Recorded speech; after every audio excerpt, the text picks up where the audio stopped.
Assalamualaikum warahmatullahi wabarakatuh. My name is Titin Martini. I'm from class 7 Site 2, and I make this video to fulfill the requirement for psycholinguistic midterm test, and I will choose the topic of language disorder. So the definition of language disorder. As we know that the purpose of language is to convey the information to others and also receive the information. But in language disorder, the speakers and also the receiver cannot receive the information as well. They cannot deliver the message and also cannot accept the message that the speakers conveys.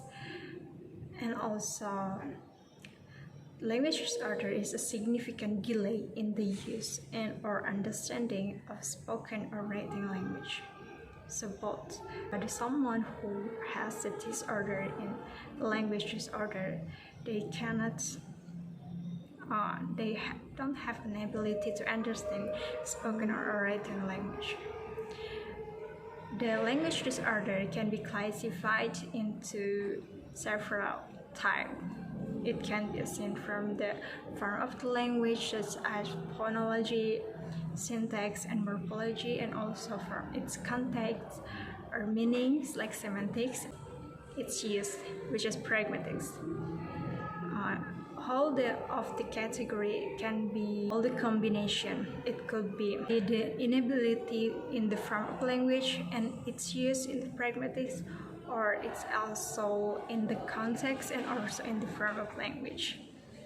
So someone who has the language disorder sometimes cannot produce a specific letter in language, and also cannot understand the specific context in a sentence.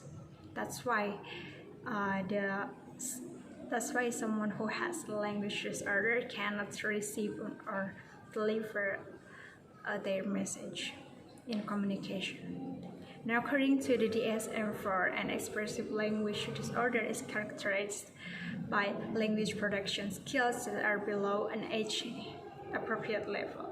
So basically, language disorder usually appears in the age-appropriate level. Defects in expressive language are apparent in both of the formation and also production of language, and include the weak vocabulary skills, word finding difficulties, word omissions, and pronative skills. Someone who has language disorders cannot do the storytelling because of lack and vocabulary. They cannot find the vocabulary that they want to say, so they cannot find the vocabulary, the equivalent with the expression that they want to express. That's why they cannot do the storytelling. And also someone who has language disorder has a difficulty in providing information and also grammatical errors. The expressive language disorder can affect both oral and written language. Another way to classify children with language disorder is to differentiate children with SLI, which is specific language impairment, from children with non-specific language impairment, or NLI. Children with NLI do not perform within normal age limits on measure of nonverbal intelligence. Language knowledge deficits accounts versus the difficulty children with SLI have in learning grammatical and morphology. So the SLI1 has a difficulty to learn the grammatical and morphology. And the problem for children with SLI is that they do not move through the optional infinitive stage as quickly as typically developing children, so they are kind of slow to improve. They're kind of slow to learn grammatical and also to process the grammatical structure comparing to typically developing children. And other language knowledge accounts of SLI include the inability to develop implicit grammatical rules. Less expresses account. SLI's lower processing speed will also affect performance on a variety of tasks. So the conclusion from this material is there's children, our children that have language disorders, so we need to notice it. We need to